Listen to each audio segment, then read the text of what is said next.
यही जुनून यही ख्वाब मेरा है, वहाँ चिराग जला दूं जहाँ अंधेरा है। नमस्कार दोस्तों, एक ज़माना था जब पढ़ाई के मामले में न तो बच्चों को बहुत ज़्यादा मेहनत करनी होती थी और न ही पेरेंट्स को।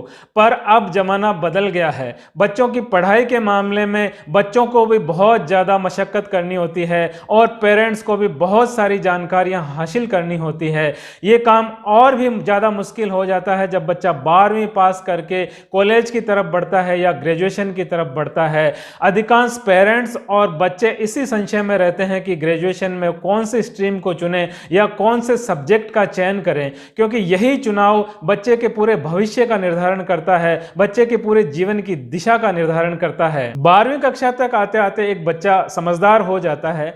वह अपने करियर में आगे बढ़ना चाहता है, सफल होना चाहता है, अपनी अलग पहचान बनाना चाहता है। अपने करियर में एक स्टूडेंट सही दिशा की तरफ कदम तो रखना चाहता है, लेकिन अक्सर उसे पता ही नहीं होता है कि उसे करना क्या है। खास तौर पर उन स्टूडेंट्स के साथ ज़्यादा उलझन रहती है जो अपने परिवार की परिस्थितियों की वजह से 12वीं कक्षा के बाद में पढ़ाई छोड़ देते हैं और प्राइवेट एग्जाम देकर कॉलेज की आगे की पढ़ाई जारी रखना चाहते हैं। खास तौर पर हजारों उन बहन बेटियों की बात करना चाहूँगा जिनकी 12वीं कक्षा तक आते आते शादी हो जाती है अथवा सुरक्षा की दृष्टि के लिहाज से पेरेंट्स उनको आगे पढ़ाई के लिए नहीं भेज पाते हैं। ऐसी बेटियों और बहनों का भी सपना होता है कि वो अपने करियर में आगे बढ़े, कम से कम किसी भी तरह से वो अपनी ग्रेजुएशन तो पूरी कर ले। भविष्य के टर्निंग पॉइंट में स्टूडेंट्स को थोड़ी सी भी सही जानकारी और दिशा मिल जाए तो उनकी पूरी जिंदगी बदल जाती है। पूरी की पूरी लाइफ जो है नेगेटिविटी की तरफ न जाकर सकारात्मकता की तरफ बढ़ जाती है। इसलिए आज के इस वीडियो में मैं बता रहा हूं 12वीं के बाद में कौन कौन से कोर्स उपलब्ध हैं, एक स्टूडेंट्स ग्रेजुएशन के लिए किस कोर्स का चयन कर सकता है और कोर्स का चयन करते समय किन किन बिंदुओं को ध्यान में रखना आवश्यक है। तो बने रहिए मेरे साथ में और देखते रहिए इस वीडियो को अंत तक। दोस्तों, वर्तमान में मुख्य रूप से 5 तरह की स्ट्रीम्स उपलब्ध है। इसमें पहले नंबर पे है आर्ट्स अथवा कला का क्षेत्र, दूसरा है मेडिकल अथवा साइंस का क्षेत्र, तीसरा कॉमर्स अथवा वाणिज्य का क्षेत्र, चौथा है तकनीकी अथवा प्रोफेशनल कोर्स और पांचवा है डिफेंस संबंधी कोर्स। आगे मैं बताना चाहूंगा इन पांचों स्ट्रीम्स की थोड़ी सी विस्तृत जानकारी ताकि आपको कोर्स का चयन करने में आसानी हो सके, आप समझ सकें कि कौन सा कोर्स इंपॉर्टेंट होगा, किस कोर्स का हम चयन कर पाएं। तो इसके लिए मैं थोड़ी थोड़ी जानकारी इन पांचों स्ट्रीम्स की आपको इस वीडियो के माध्यम से आगे दे रहा हूं।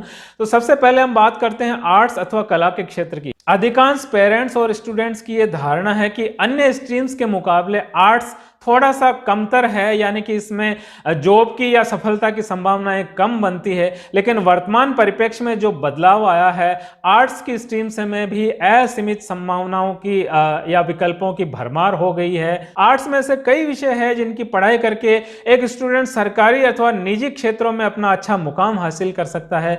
Students economy, psychology, history, philosophy आदि में ग्रेजुएशन कर सकता है। आर्ट्स में ग्रेजुएशन के बाद सिविल सर्विसेज में जाया जा सकता है। इसके अलावा MBA, journalism, market analysis, teaching, anthropology, human resource, MSW आदि में अनेक विकल्प इस आर्ट्स की स्ट्रीम में मौजूद हैं। तो आगे की स्लाइड में हम कोशिश करते हैं ये समझने की कि आर्ट्स स्ट्रीम में क्या क्या कोर्स उपलब्ध हैं, किस तरह की संभावना उपलब्ध है।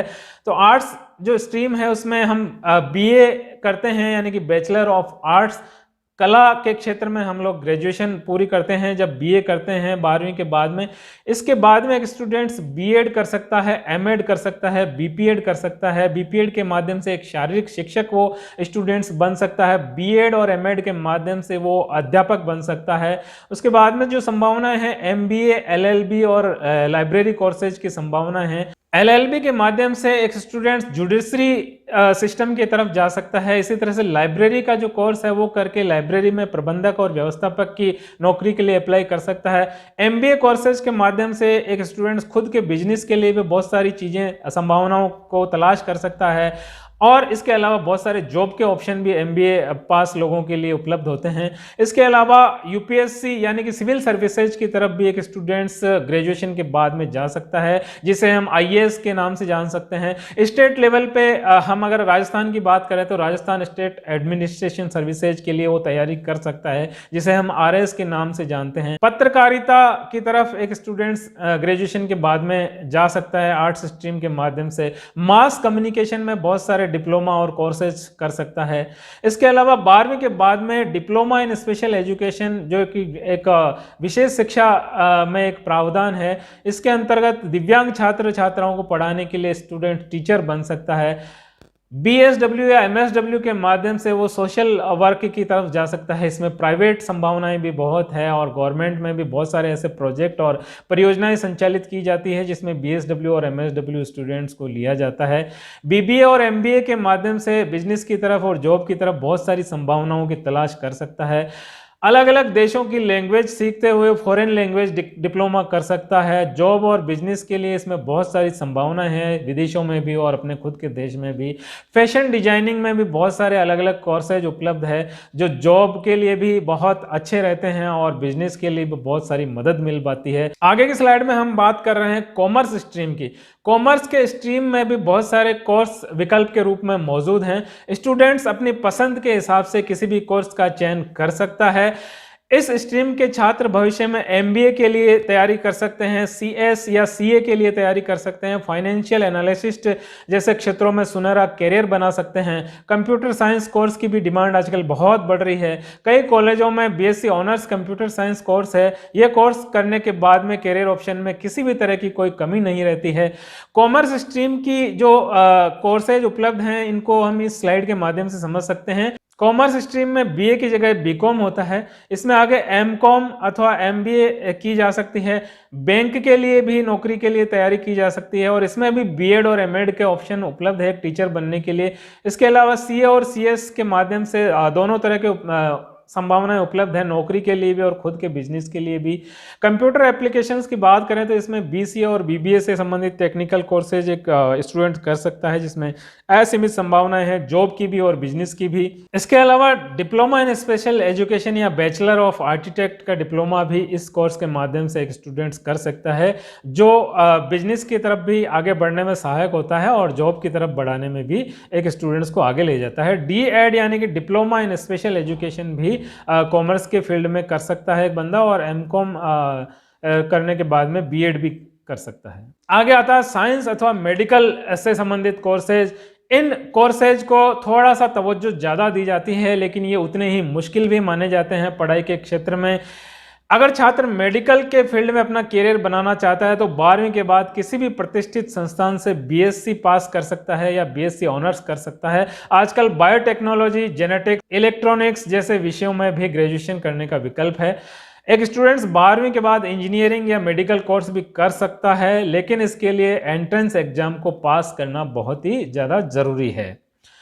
साइंस के साथ में अगर फिजिक्स, केमिस्ट्री और मैथमेटिक्स है तो ये स्टूडेंट्स मेडिकल की लाइन में MBS की तरफ बढ़ सकते हैं, BDS की तरफ बढ़ सकते हैं, नर्सिंग में जा सकते हैं, वेटरनरी में भी बहुत सारी संभावनाएं उपलब्ध है। BSc का स्टूडेंट्स जूलॉजी की तरफ और मेडिकल असिस्टेंट की तरफ या मेडिकल के संबंधित जो अन्य कोर्स है उसकी तरफ भी जा सकता है। इसमें कई सारे छोटे बड़े कोर्सेज उपलब्ध हैं। इसके अलावा BPT और टेक्नीशियन के कोर्सेज हैं, न्यूट्रिशन और डाइटेटिक्स के कोर्सेज भी हैं बहुत सारे जिनमें एक स्टूडेंट्स अपना फ्यूचर बना सकता है। प्रोफेशनल और तकनीकी कोर्स की अगर हम बात करें तो जिन स्टूडेंट्स की रुचि थोड़ी सी टेक्निकल चीज़ों में ज़्यादा है या वो प्रोफेशनलिज्म की तरफ आगे बढ़ना चाहते हैं तो उसके लिए ये वाली जो कैटेगरी है ये स्ट्रीम्स ज़्यादा सुटेबल रहती है। Bachelor of business management, bachelor of computer applications, diploma in hotel management, diploma in hotel management and catering technology, bachelor in information technology, promotion and sales management, travel and tourism, fashion designing, event management, public relation, bachelor in social work, LLB जैसे कई professional courses उपलब्ध हैं जो जिनकी demand भी है और इस क्षेत्र में आगे भी बढ़ा जा सकता है। नौकरी के भी काफ़ी स्कोप इन क्षेत्रों में है। अब हम बात करते हैं डिफेंस संबंधी कोर्सेज की। अगर आपके मन में अपने देश की सेवा करने का जज्बा है या राष्ट्र भक्ति का जज्बा है, आप अपने देश के लिए कुछ करना चाहते हैं तो इसमें भी बहुत सारे कोर्सेज उपलब्ध हैं जैसे कि नेशनल डिफेंस सर्विसेज। कई स्कूल NDA की परीक्षा की तैयारी 11वीं कक्षा से ही कराने लग जाते हैं। छात्र 12वीं कक्षा में भी इस एग्जाम को दे सकते हैं। क्लियर होने पर आपको NDA में सीधे ट्रेनिंग और उससे संबंधित पढ़ाई शुरू हो जाती है। अब तक हमने पांचों स्ट्रीम्स की मुख्य बातों पर चर्चा की। कई बार पेरेंट्स और कई लड़कियों का ये संशय रहता है कि खास तौर पे गर्ल्स के लिए यानी कि लड़कियों के लिए कौन सा कोर्स ज़्यादा सुटेबल रहता है, ज़्यादा अच्छा रहता है, आसान रहता है। तो इसके लिए मैं आप लोगों को बताना चाहूँगा कि अब तक जिन स्ट्रीम्स की हमने बात की, पांचों स्ट्रीम्स लड़कियों के लिए सुटेबल हैं। किसी भी कोर्स में लड़कियां जा सकती है। आज के ज़माने में लड़कियां किसी से भी कम नहीं है। वो डिफेंस में भी जा सकती है, वो आर्ट्स में भी जा सकती है, साइंस और टेक्नोलॉजी में भी जा सकती है, कंप्यूटर एप्लीकेशंस में भी जा सकती है, कॉमर्स के और बैंकिंग के फील्ड में भी जा सकती है। किसी भी तरह से लड़कियों को हमें कम नहीं समझना है, उन्हें मौके देने हैं, अवसर देने हैं। लेकिन कई बार पेरेंट्स उनकी सुरक्षा की दृष्टि से सोचते हैं, उनके करियर की दृष्टि से सोचते हैं, तो उसमें कुछ एक कोर्स ऐसे हैं जिनको पेरेंट्स ज़्यादा आसान समझते हैं, लड़कियों को उनमें रुचि ज़्यादा रहती है। तो उनकी मैं आपको इस स्लाइड के माध्यम से जानकारी दे देता हूं। सबसे पहला है मास मीडिया अथवा डिजिटल मीडिया, जिसमें बहुत ज़्यादा संभावनाएं हैं गर्ल्स के लिए। साइकोलॉजी में डिप्लोमा कर सकती है लड़कियां। ब्यूटिशियन एवं फैशन डिजाइनिंग एक रुचिकर सब्जेक्ट है लड़कियों के लिए। इंटीरियर अथवा ग्राफिक डिजाइनिंग भी कर सकती है। मार्केटिंग अथवा बैंकिंग का फील्ड तो बहुत ही आसान और रुचिकर रहता है। होम साइंस पुराने समय से लड़कियों के लिए पसंदीदा सब्जेक्ट चला आया है। हॉस्पिटैलिटी और मैनेजमेंट में डिप्लोमा भी, ये एक सेवा के क्षेत्र में जाने का एक अच्छा विकल्प है। इसी तरह से योगा ट्रेनर भी एक अच्छा विकल्प है। लेकिन फिर भी अपनी पसंद को देखते हुए बहुत सारी संभावनाएं हैं जिनसे लड़कियां अपने करियर का चुनाव करने में मदद ले सकती है, किसी भी कोर्स का चयन कर सकती है। अब मैं आपको बताना चाहूंगा कि किसी भी कोर्स का या किसी भी स्ट्रीम्स का या किसी कॉलेज का जब हम चयन करते हैं तो किन किन मुख्य बातों को हमें ध्यान में रखना आवश्यक होता है, जिससे हम जिस करियर की तरफ आगे बढ़ना चाह रहे हैं, जो सपना हम देख पा रहे हैं, उस सपने को हम प्राप्त भी कर सकें, उस सपने को पूरा कर सकें, उस सपने को पूरा करने की तरफ वास्तविक रूप से हम आगे बढ़ सकें। तो हमें कुछ सावधानियां रखनी होगी, जिनकी चर्चा हम आगे की स्लाइड में करते हैं। दोस्तों, यहां सबसे पहले मैं जिस बिंदु को हाईलाइट करना चाह रहा हूं, जिस बिंदु पर मुख्य रूप से चर्चा करना चाह रहा हूं, किसी भी कोर्स का चयन करने से पहले स्टूडेंट्स अपनी रुचि और जिज्ञासा का विशेष तौर पे ध्यान रखें। भले ही किसी कोर्स में सफलता की दर अधिक हो, जॉब की संभावनाएं बहुत ज़्यादा हो, व्यवसाय और बिजनेस में सफल होने की संभावनाएं ज़्यादा हो, लेकिन उस कोर्स को या उस स्ट्रीम को लेने में कोई फ़ायदा नहीं है अगर उस कोर्स में किसी स्टूडेंट्स की रुचि नहीं है। इसके अलावा स्टूडेंट्स किसी भी तरह से अन्य स्टूडेंट्स की देखा देखी करके किसी भी कोर्स का चयन नहीं करे। उसको लगता है कि सारे लोग ये कोर्स ले रहे हैं तो मैं भी ये कोर्स चयन कर लूँ। नहीं, ऐसा नहीं करना है। किसी भी तरह से आपको देखा देखी नहीं करनी है। आपको अपनी जिज्ञासा और रुचि के हिसाब से अपनी चीज़ों को समझते हुए अपनी जानकारी के आधार पर ही किसी कोर्स का चयन करना है। जो भी कोर्स या कॉलेज का चयन किया जा रहा है उसकी मान्यता, उसकी फैकल्टी और रोजगार के अवसरों की पूरी से पूरी जानकारी जुटाएं कि जो कोर्स मैं करने जा रहा हूं उसमें रोजगार के अवसर किस तरह से उपलब्ध हैं। जिस कॉलेज का मैं चयन करने जा रहा हूं उसकी फैकल्टी का क्या रुझान है या किस तरह की फैकल्टी है, उसकी गुणवत्ता क्या है, उसकी कॉलेज की मान्यता किस यूनिवर्सिटी से है। ये सारी चीज़ें अगर हम जान लेंगे तो हमारे लिए आसान होगा। कई जो कॉलेज हैं 12वीं के बाद के अपने कोर्सेज चलाने के लिए लुभावना और आकर्षक विज्ञापन करते हैं, जिनसे कई बार स्टूडेंट्स भ्रम में आ जाते हैं और नहीं चाहते हुए भी उस कोर्स का चयन कर लेते हैं। तो मेरा इसमें आप लोगों को ये कहना है कि किसी भी कोर्स के विज्ञापन पे न जाके उसकी सत्यता की अच्छे से जांच कर लें और उसके बाद ही उस कोर्स का चयन करने के लिए हमें निर्णय लेना चाहिए। जो भी कोर्स हम चुनना चाह रहे हैं भविष्य में वो कितना लाभदायक या उपयोगी होगा, आपके लिए फ़ायदेमंद होगा या नहीं, ये अच्छे से विचार कर लें। कोर्स का चयन करते समय अपने परिवार की आर्थिक स्थिति का भी हमें आकलन करना बहुत ही ज़्यादा ज़रूरी है।